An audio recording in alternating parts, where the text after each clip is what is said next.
Hey everyone, welcome to another episode of Live with Virginia NORML.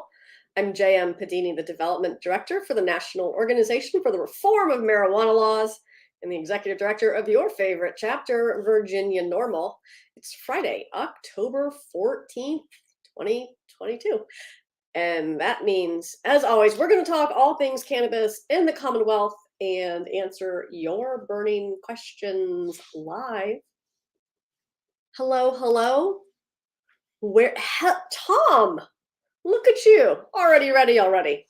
Good to see you, Tom. Hey friends, drop a note in the comments. Let us know where you're watching from and maybe some burning questions too.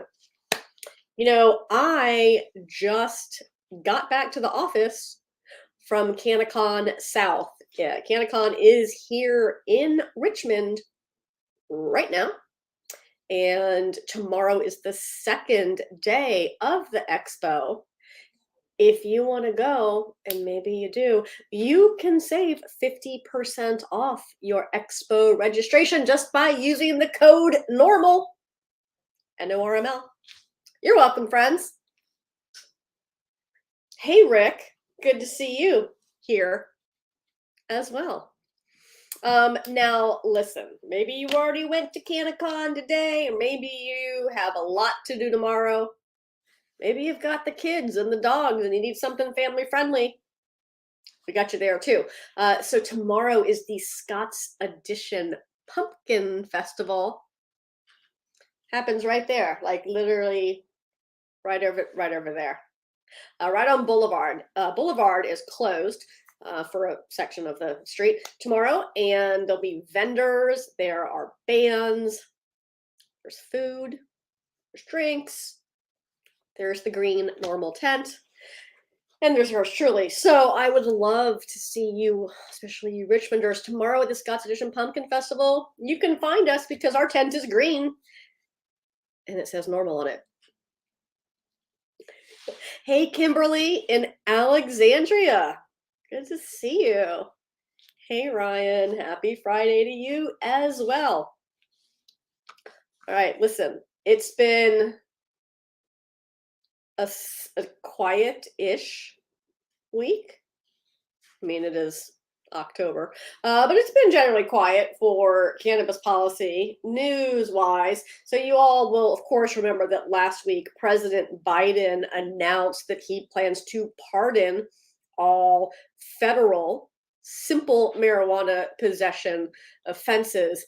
People are like, well, that's, first of all, people think that's not a thing. Let me tell you, that's definitely a thing. And people think that it's 0 people. It's about 6,500 people. Also, it includes those who were cited in the District of Columbia. So, additional thousands of people there as well. And President Biden also encouraged state governors to follow suit.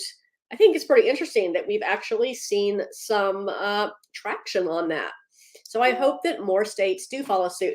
Now, of course, here in Virginia, we have already sealed marijuana misdemeanor possession charges, as well as marijuana misdemeanor possession with intent to distribute charges. Possession was sealed in 2020. Possession with intent to distribute was sealed in 2021. So a little bit ahead of President Biden on this, we're happy to say, but the question we're getting is, will Governor Youngkin pardon these offenses? He sure could. I was interviewed, and in that interview, in that piece, thanks to 13 News Now, the only response from the governor's office was that they were going to review it. So, don't hold your breath, but maybe. What's going on with you all, friends? Oh, hey, Fonz. Good to see you. Hey, Bernie in Charlottesville. Fonz, I don't know what you're answering, but something about Chesterfield. Yeah, so listen, let's talk about, hey, Dawn. Good to see you. Let's talk about Chesterfield. Oh, goodness, friends, listen. So, the medical cannabis provider for this health service area is G-Leaf. And G-Leaf was recently acquired by Columbia Care. And the company was applying at the permit level, at the county level, to open a dispensary in Midlothian. Lots of people live in Chesterfield County. It's a big area for this health service area. And during the permitting process, Chesterfield County just said, oh, well, no, look, we can't continue with this permitting process because the marijuana is illegal under federal law. And I had the pleasure of talking to WRIC about this and pointing out that state sanctioned medical cannabis operations have been specifically protected under federal law since 2014. So I'm not entirely certain what federal law Chesterfield County is interested in, I guess just picking and choosing. But yeah, that's pretty wild. Not to mention, Chesterfield County has issued business licenses to unregulated cannabis operators. So I don't know what it is. Is Chesterfield County just unaware of federal law in its entirety? Are they unaware that medical cannabis is explicitly legal under state law? Are they unaware that selling or that synthesized THC is actually not legal under federal law? I don't know. But this is going to an appeal process, just another opportunity to drag access out for those in Chesterfield County for more months, waste more taxpayer dollars. That's right. If you live in Chesterfield County, you're paying for people to deliberate as to whether or not you can have access to something that's legal under state law where you live. So until then, enjoy driving to Richmond. Anyhow, I know, Fonz, I did say it had been quiet this week, and it had generally been quiet, other than some people making poor choices, and then the news asking me what I thought about it. And like, I didn't hold back. Sorry, not sorry. Hey, Trent, good to see you. Trent says, and this is talking about the issue that people purportedly have with the Biden's recent statement. Trent says, issue most people have is that it's not going to affect people with serious charges. Yep, that's true. Same thing happened here in Virginia. When we did the first round of record sealing, it was only for misdemeanor possession. Nobody will be released from prison is what people are saying about 0 people. Well, there are people in federal detention right now for simple possession, so it will definitely have an impact on those individuals. But yeah, I get it, Trent. Like, it's not everything, but it's more than any other president has done. And when we get to take a step forward, we all give each other a high five and say, yay, let's do it. Because, like, let's face it, that's our job. Our job is to convince people to change their mind about cannabis and cannabis policy. And when they do, we say, good job. We don't complain about it. I'm not saying that you are, Trent. I'm just saying, like, it's been wildly entertaining watching all these folks, whine and complain about how it's not enough. And like, newsflash, that is not how it works in the United States or in Virginia. You take a step forward and, of course, it's not as much as you want, but you keep coming back and you keep doing more, which is what we'll do. Hey, Michael, let's read Michael's question. Michael says, just curious, because there is no tax assessed on medical marijuana, are dispensaries profitable for localities? That's a great question, Michael, and you're right. Medical cannabis is not taxed in Virginia because medicine is not taxed in Virginia. It brings business to the localities, and most localities are really excited and super supportive to have dispensaries located. within their borders. Not this one, though. Hey, happy Friday, B. Hey, Ronson. That's right, Ryan. That's right. Make progress, no matter how little or big. We don't have the luxury of looking a gift horse in the mouth, as it were. So we're super excited for Pumpkin Festival, and by we I mean me. I'm sure Ben is super excited for Pumpkin Festival also. We have a lot of fun stuff that I've been showing you all over these past many weeks that we got for Pride. We sold out of a ton of our stuff, and so we tried to get some more in before Pumpkin Festival. Maybe some will be delivered tonight before tomorrow, before we let out tomorrow. But one thing that we did get is these lighters. We got lighters, and they look like candy bar. They look like a little piece of chocolate, but that's right. They're not. It's empty. You have to buy your own lighter fluid. Sorry, no sorry. Anyhow, if you come see us tomorrow at Scott's Edition Pumpkin Festival, you can get one of these super cute lighters and other things as well. Also, you can see creepy dolls. Hold on, where is she? You see creepy dolls like this one. That's Veronica. She'd love to shake your hand. Give you a nice, cold, slimy kiss. We'll have a different doll tomorrow there, one that's not breakable. But yeah. What else happened? I think that was enough, fortunately. We got Biden, and we got Chesterfield. That's it, kids. I'm done. Bye. Just kidding.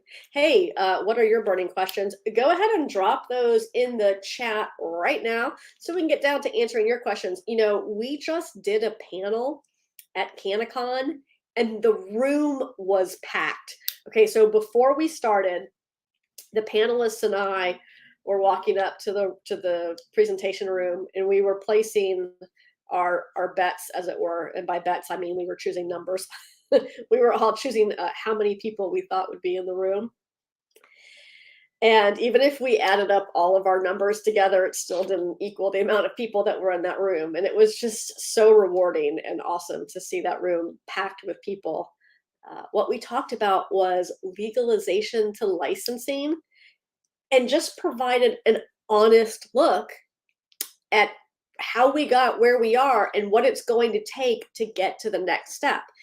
You know, the one thing that I see at cannabis expos or conventions are people who want to tell you what they think they know about Virginia. They've done licensing in other states, and they're going to tell you all about Virginia, even though they don't live here. Or they're a lobbyist, and they've never had anything to do with cannabis, or they just started taking cannabis money, and they're going to tell you all about how it's going to go in Virginia. And I feel bad for people who listen to them, right, and who get taken in by what might be their well-intended advice. But listen, if you're not in the room where it happens, then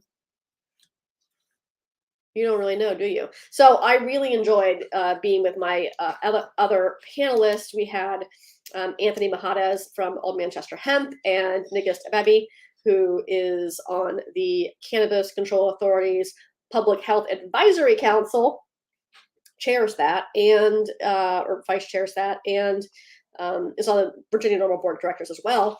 And Sarah Kaya Morton moderated the panel, and it was just really a fantastic conversation, and we answered so many questions.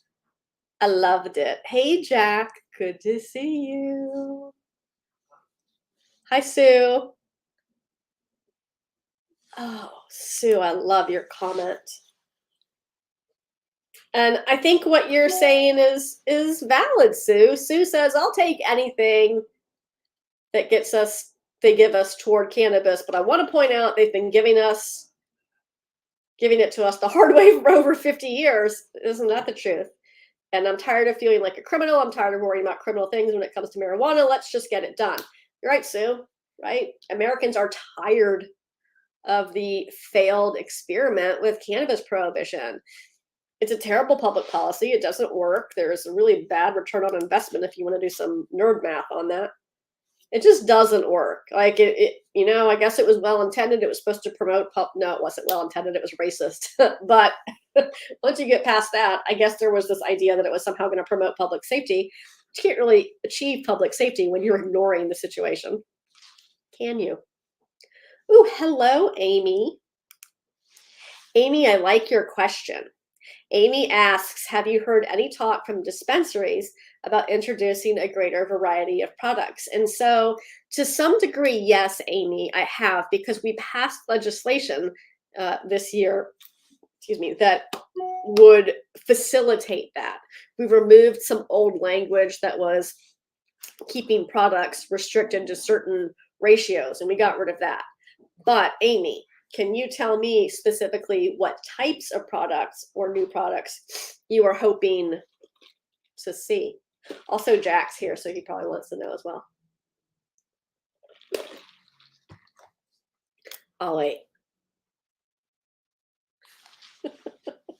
Hey, while we wait for Amy to tell us what new products Amy's hoping to see in Virginia, I'm going to let you all know that early voting has begun in Virginia. Yeah, there are registration deadlines that I want to let you all know about. Now, you can register in person to vote at your voting location all the way up until Election Day, which is November 8th. You can register to vote online and by mail, as long as it's postmarked, by October 17th. Now, early ballot or absentee ballots can be requested as well, and there are deadlines for requesting those. The request for an absentee ballot has to be received by October 28th at 5 p.m., and you have to return your ballot by November 8th, either in person at your polling location or by mail. It has to be received by 7 p.m. So early voting lasts until November 5th for in-person early voting. And then election day is November 8th. There are not as many polling places for early voting, generally somewhere by the county seat. But if you can vote early, it's super convenient. Take advantage of that. Thank you, pandemic. All right. I see, Amy, that you have put your question in here, and I appreciate that. So Amy says, I'd like to see some RSO. And RSO stands for Rick Simpson oil. This is a highly concentrated, thick, viscous cannabis concentrate. And Amy, I think we could bring a product like that to market, but our medical cannabis products are currently restricted to 10 milligrams per dose and 100 milligrams total per package. So the packaging on RSO would be pretty small, but hopefully we can expand those numbers in the 2023 General Assembly. While most people can get their needs met, given the 10 mig limit on what really amounts to edible type products. If you're a patient, if you're an oncology patient and you're looking for those higher concentrations to ingest orally, it can be really costly in Virginia's model. So hopefully we can facilitate some changes in 2023 session.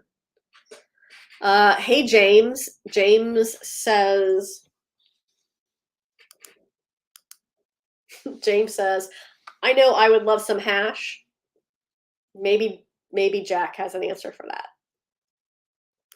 Harold, I don't know where you are, Harold, if you're in Virginia. But Harold says, I would like to grow my own. If you are in Virginia, you very well may be able to do that. Of course, people who are in rental housing often face the greatest barriers to being able to cultivate at home for personal use. Hey, Dennis, good to see you. Hello, Jennifer Douglas. Hey, Jim. Jim wants to know if there's any changes in job testing. Not yet.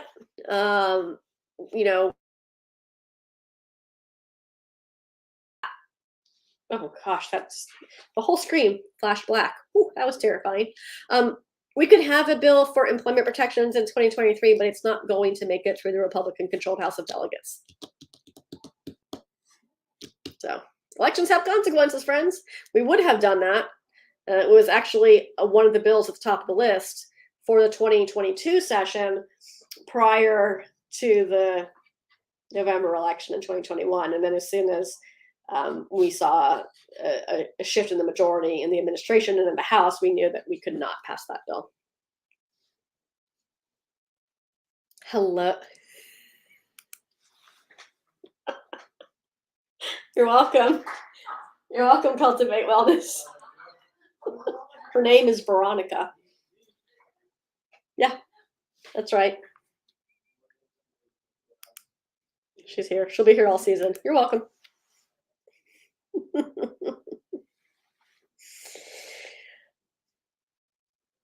Oh, yeah, look at that. Look at that. Look, Harold, there's people offering to teach you how to cultivate. I love it. Sue's got helpful information for James. Look at it. Look at it. Yeah, impairment testing. Hey, Cultivate Wellness. You in Colorado, you try to yeah. Yeah. So look, it's not to say that we can't introduce a bill. Introducing a bill is easy, but it just there's not a path for it in the Republican-controlled House. In fact, there is a bill that was carried over. I'm very disappointed that I know this. There is a bill that was carried over from the 2022 session to the 2023 session that was introduced by Senator Kiggins that wants to walk back the progress we made on sealing marijuana possession records. And so this bill essentially would allow the Commonwealth or a locality to require the applicant, not only the job applicant, but an applicant who's seeking a license, a permit, or registration or other government service. It would allow the locality to require the applicant to disclose their prior marijuana convictions, even though they have been sealed, and job applicants do not have to disclose those records today. So look, this is a senator who's trying to walk back progress. Like, if anything should tell you about what kind of battle we're facing, hey, I'm going to post a comment. Hopefully, I hate posting comments while I'm doing the live. I'm always afraid I'm going to break things. Here, there we look, I did it. There's the bill. You can read it yourself. It's a hot pile of trash. I don't know why Senator Kiggins introduced that bill. Certainly won't be popular with her constituents, but there it is, and it'll be back. The bills that have carried over from 2022 to the 2023 session are already populating on LIS.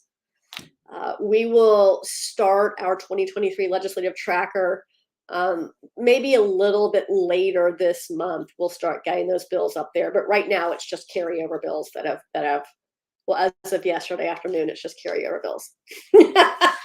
Jennifer Douglas, I love it. Ooh. Dwayne, thank you for your appreciation. Look, there's, like we said in the panel discussion today, none of the things that we have to tell you are secret or like you all should be able to know what's going on in the legislature and why we are where we are. You all, of course, show up to this show every week and you get to hear it firsthand. But for a lot of people, they don't know. And that's what we enjoy doing here, is breaking it down so that you know what's happening and why it's happening and how you can be a part of that process. Hey, Della, happy weekend to you as well.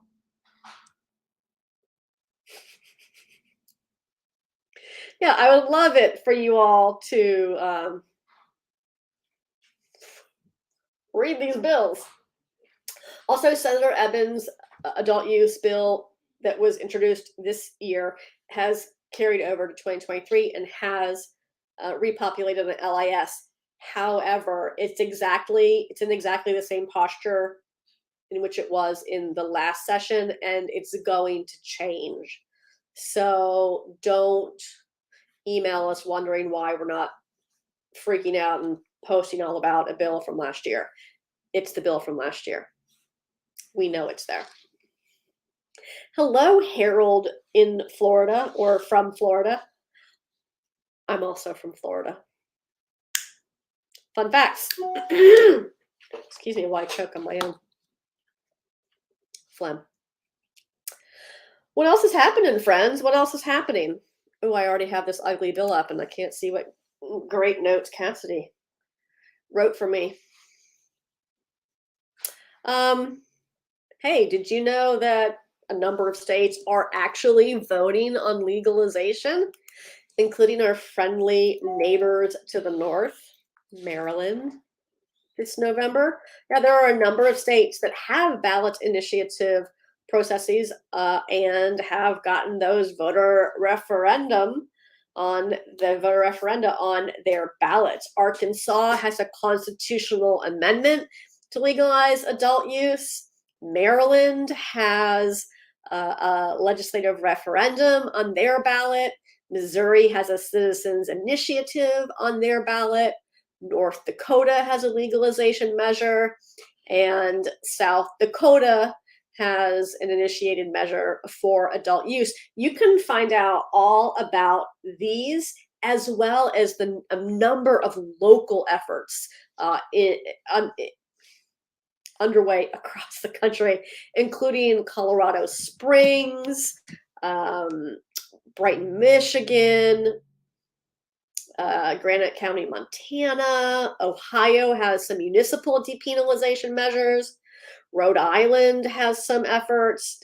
Texas has multiple local decrim efforts underway. 1, 2, 3, 4, 5. You can find all of these at normal.org/election. This is NORML's Election Central. And so you can read all about these local efforts, these statewide efforts. You can make sure you reach out to your friends and family in these states and localities and say, hey, you need to vote. And you can support each of these efforts as well. So check out NORML Election Central. Of course, make sure you are registered to vote, that your voter registration is up to date. You can do all of that on the NORML website as well. Just head to normal.org/vote. You can update all of your voter registration information right there. And you can help your friends and family make their plan to vote as well. Can't change laws if you don't participate. Oh, look at that. Look at that. Amy, how about some reciprocity? I mean, Amy, are you looking for us to give Maryland reciprocity or for Maryland to offer us reciprocity? Maryland originally, with their medical program, was supposed to allow out-of-state registrations, but they don't. So I would love to open Virginia's program and to extend reciprocity to others with medical cards in this state. We could try it in 23.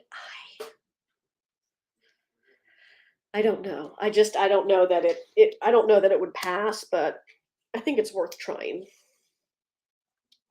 I think people must be looking at pictures that I don't see because now they're talking about overwatering. Yeah, we're not. Okay.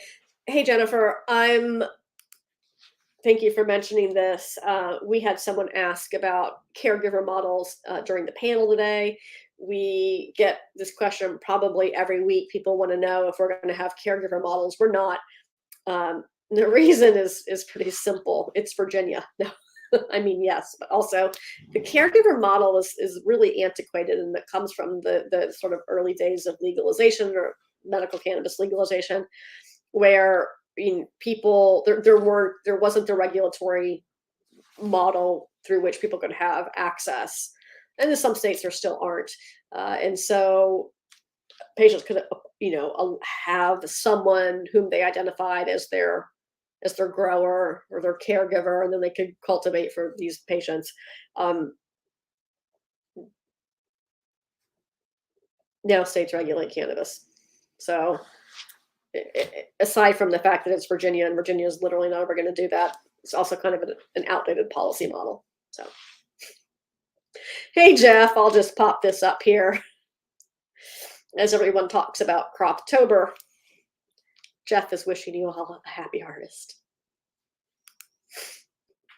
And I don't think, or maybe you do, Jeff, maybe you're also wishing her a happy harvest of souls.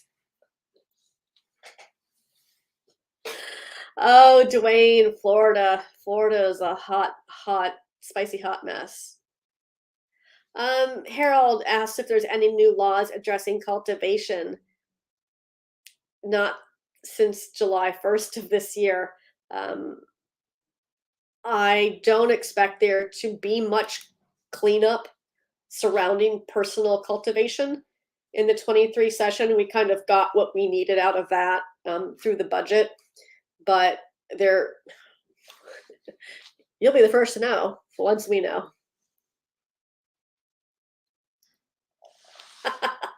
What state do I think Cultivate asks? What state do I think will be the last to reform its cannabis laws? Idaho. I think Idaho. That's what I think. Feel free to weigh in. But it's just my guess. I don't have any secret information. Fonz, what do you want to improve regarding the public consumption law in Virginia, other than it shouldn't be an escalating penalty? But we're not going to be able to change that. Why? Why is that? Oh, that's right. I hear you all shouting at me. Elections have consequences. But Fonz, please tell me what you would like to improve with the public consumption law. As I'm sure you recall, prior to the November 2021 election, we had planned to pursue what New York has, which is an allowance for anywhere you can smoke tobacco, you can smoke cannabis. But then the election happened, and then we just said, we're not wasting time on that. It's not going anywhere. Oh, Rick. I'm so glad you're talking about my dear friend and colleague, Jax. I'll let her know. Maybe. Though, Rick, while that I think you're right, Rick. Texas is a sort of a bellwether. But Texas has something that most states don't have, and that's Jax. So when change happens in Texas, it's going to be because Jax is behind it. It matters when you have a dedicated NORML staffer who has to live and breathe in your space. Same thing here in Virginia, right? I think it shocked a lot of people. Of course, it didn't shock any of you all because we do this work together all the time. Same thing in Texas. They've got Jax there, and she's an incredible fighter for cannabis freedom and justice. Lovely. Budget was lovely. What are you talking about, Jennifer? Hey, Scott in South Carolina. Hey, friends, if you live in South Carolina and you are not yet involved in changing cannabis policy there, I don't know what you're waiting for. Connect with this guy. Connect with Scott Weldon. He leads South Carolina NORML and is an incredible activist. Make sure you get connected. You want me to get rid of tags, Michael? I mean, they're pretty pointless. I don't know what they're supposed to do. I'm honestly sure. I mean, I'm not being a smartass. I don't know why the North administration was like, these plants need to have tags on them. I'm not certain what that prevents or what sort of public safety mechanism that is supposed to provide. I can find out.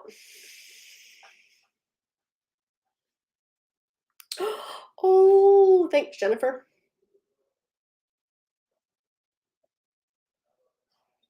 Oh, hi, kind Idaho. I'm so glad that I was able to make that sad little crack about which would be the last state. And then you're here.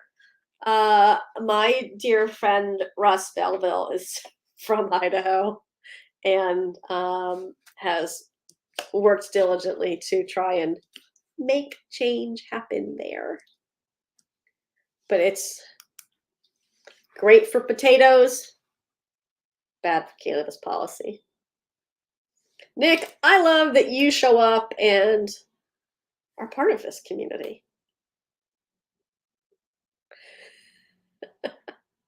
Cultivate. I love it. You have to tag your plant anyways, otherwise you forget what it is. There you go. Hey, Mitchell, what about Tennessee?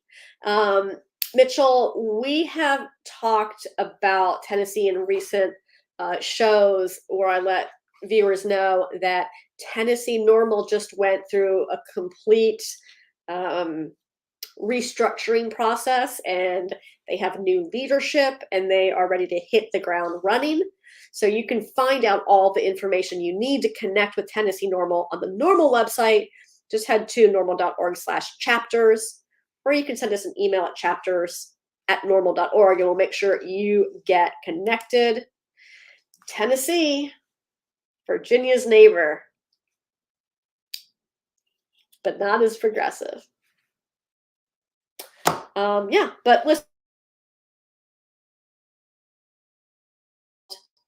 Why does the screen keep going black? Stepping up and getting involved in order to make change happen. Hello, Charlie in Wisconsin. I just talked to one of my good friends, well, texted with one of my good friends from Wisconsin, who's not actually in Wisconsin right now, but that's not the point.